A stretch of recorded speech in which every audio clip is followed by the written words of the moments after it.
சித்தையன்கோட்டையில் மறைந்த முன்னாள் முதல்வர் மு. கருணாநிதி பிறந்த நாளை முன்னிட்டு அவரது திருவுருவப்படத்திற்கு மாலை அணிவித்து மலர் தூவி மரியாதை செலுத்தி இனிப்புகள் வழங்கி கொண்டாடப்பட்டது. ஜூன் 3 செவ்வாய்க்கிழமை இன்று மறைந்த தமிழக முன்னாள் முதல்வர் மு. கருணாநிதி பிறந்த நாளை முன்னிட்டு செம்மொழி நாள் விழாவாக கொண்டாடப்படுகிறது. இதற்காக சென்னை கலைவாணர் அரங்கத்தில் நடைபெறவுள்ள விழாவிற்கு முதல்வர் மு. க. ஸ்டாலின் தலைமை வகிக்கிறார். விழாவில் கலைஞர் செம்மொழி தமிழ் விருது வழங்குவதுடன் செம்மொழி நாள் போட்டிகளில் மாநில அளவில் வெற்றி பெற்ற மாணவர்களுக்கு பரிசுகளையும் முதல்வர் வழங்குகிறார். மேலும் அகவை முதிர்ந்த தமிழ் அறிஞர்களுக்கு உயர்த்தப்பட்ட உதவித்தொகைக்கான உத்தரவை அளிப்பதுடன் தமிழ்நாடு அரசின் 4 ஆண்டு சாதனை மலரையும் வெளியிட உள்ளார். இந்நிகழ்வில் அமைச்சர்கள் பங்கேற்க உள்ளனர். அதன் ஒரு பகுதியாக திண்டுக்கல் மாவட்டம் ஆத்தூர் ஒன்றியம் சித்தையன்கோட்டை திமுக பேரூர் கழகம் சார்பாக முன்னாள் முதல்வர் மு. கருணாநிதி அவர்களின் திருவுருவ படத்திற்கு மாலை அணிவித்து மலர் தூவி மரியாதை செலுத்தி இனிப்புகள் வழங்கி பிறந்தநாள் விழா கொண்டாடப்பட்டது.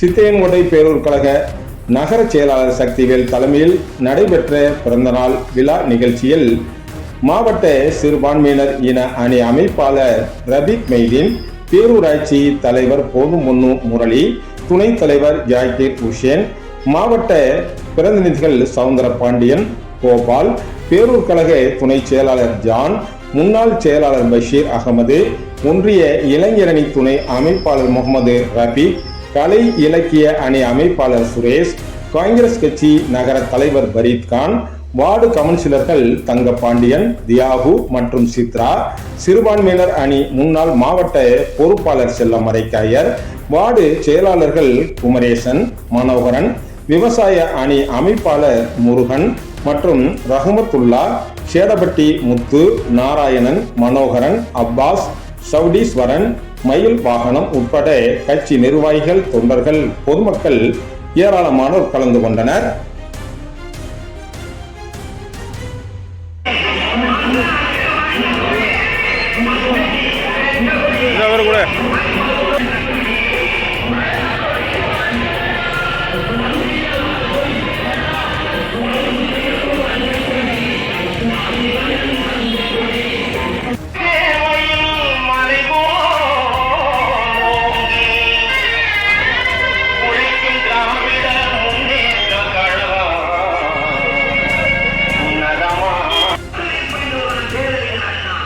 அப்படி எடுத்து கூட எப்படி முரளி கணக்கா வர்ற அப்படி வர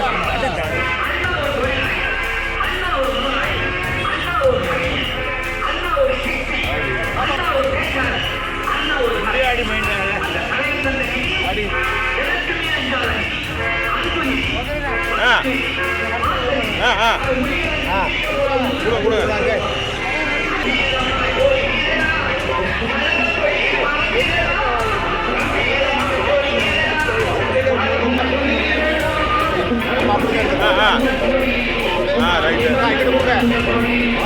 அப்படி வாங்க.